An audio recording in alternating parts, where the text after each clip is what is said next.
militares trancaron la autopista. Y ese conflicto, como lo venimos hablando, tiene que tener una negociación.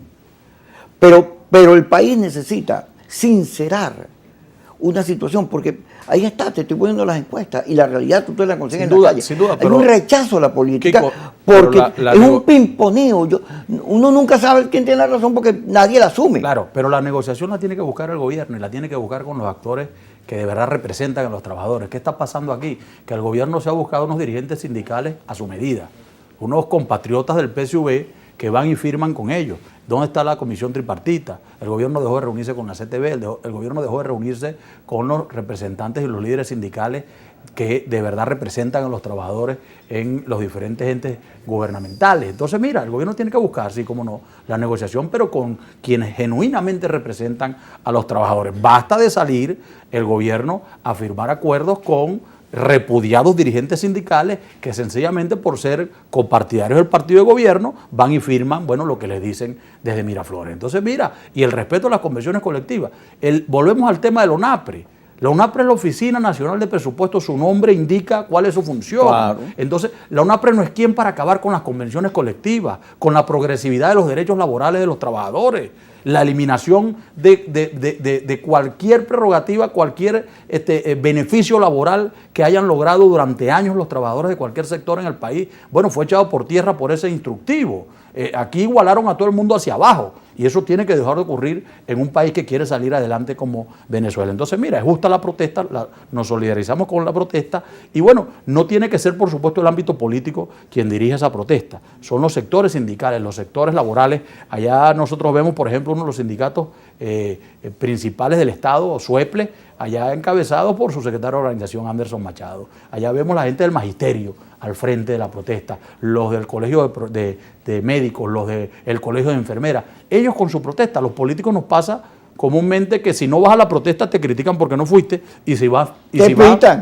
Y si vas a lo mejor te pitan porque la estás partidizando. Entonces mira, zapatero a su zapato, dejemos que los trabajadores sigan en su justo reclamo y aspiremos que ese reclamo se acabe, pero porque el gobierno empiece a cumplir con lo que tiene que cumplir, que es cumplirle a los trabajadores con lo que por derecho se han ganado. Pero fíjate, el tema de fondo es que tiene un problema con el salario. O sea, tiene unos salarios muy deficientes que impiden que la gente pueda vivir, sobreviven haciendo maromas. Pero esa no es la discusión, cómo se producen los recursos para pagar esos salarios, cómo enriquecemos el país, cómo lo metemos en el desarrollo, cómo lo sacamos del conflicto. Eso no es lo que se discute. Entonces siempre está repitiendo el mismo esquema. Pero la gente te está diciendo, oye, vale, piensa en mí.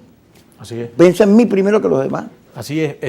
Aquí, por ejemplo, el gobierno debería darle una explicación a los trabajadores de por qué prometieron el año pasado que iban a aumentar la producción petrolera 1 millón de barriles y no lo hicieron. Fue mentira lo del 1 millón de barriles diarios. Aquí debería el gobierno explicar a los trabajadores cómo acabaron con PDVSA de 3.600.000 a 650.000 barriles diarios.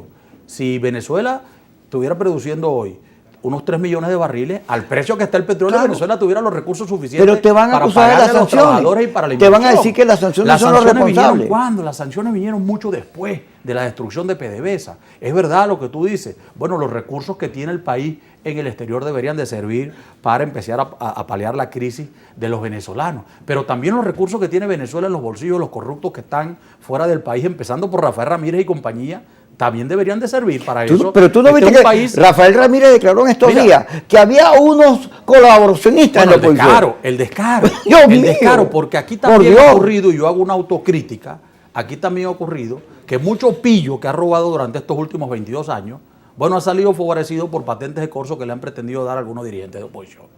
Para mí es tan corrupto el que robe del Partido Rojo como el que robe del Partido Blanco, del Azul o del amarillo. Así es, la misma corrupción. Es corrupción. Lo cierto es que aquí se dilapidaron recursos en este país, mira, como nunca habían habido en Venezuela. Y el tema de, por ejemplo, la corrupción de PDVSA fue muy grande. Venezuela debió haber tenido no menos de 250.000 millones de dólares guardados en un fondo de reserva, producto de la alza del barril de petróleo en los tiempos de Hugo Chávez. ¿Y qué hubo aquí? Areperas, ministros haciendo arepas, ¿Qué hubo aquí? ¿Cuántas cosas se le ocurrieron? Gallineros verticales, cuánta idea loca surgió donde se malbarataron recursos y otros recursos, bueno, que se fueron por el albañal de la corrupción. Y eso nos obliga entonces, fíjate, a propósito... Eso tiene unos responsables, Okay. y son los que están gobernando. Pero acuérdate que cuando llega Chávez al poder es porque el país estaba en crisis.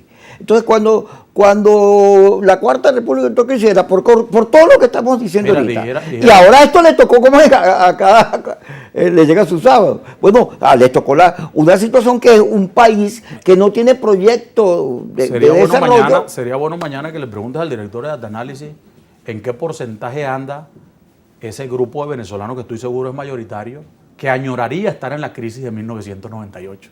Que desearía. Mira, éramos felices y no lo sabíamos. De los gobiernos de Acción Democrática y de claro, la gran mayoría de los venezolanos da cuenta hoy que vivíamos antes mejor que ahora. Pero no estamos en una máquina del tiempo, estamos en el año 2022. Así es. Y donde hay un cuadro, fíjate, donde hay un cuadro no solo económico complejo, sino políticamente peor, pues. Así es.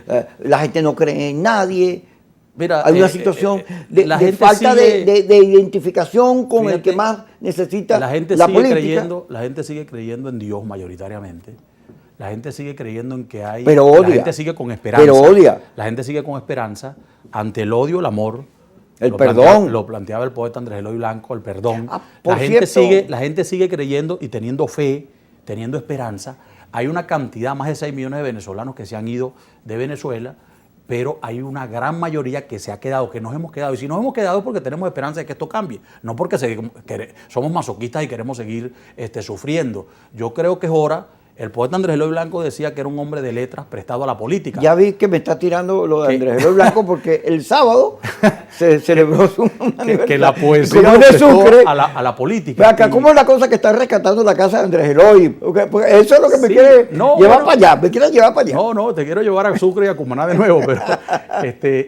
Pero mira, así como la poesía prestó al poeta para la política en aquellos años de aquella Venezuela, sumergida en las dictaduras de aquel entonces, mira, hoy día es momento de que la política preste al médico, o de que, mejor dicho, la medicina preste al médico, la educación al educador, el deportista el deporte preste al deportista, de que todas las facetas de los venezolanos presten a ese venezolano, a esa venezolana para reconstruir a Venezuela. Eso creemos lo que estamos aquí. Y cuando regresemos vamos a hablar de Andrés Eloy Blanco, una de las figuras más importantes del Estado Sucre, que se llama Sucre en homenaje al mariscal, al gran mariscal de Ayacucho. Pero Andrés Eloy es un personaje de la política, de la cultura en Venezuela muy importante. Y tengo entendido que tú estás metido allí en todo lo que tiene que ver con la salud. Y después volvemos a la política. No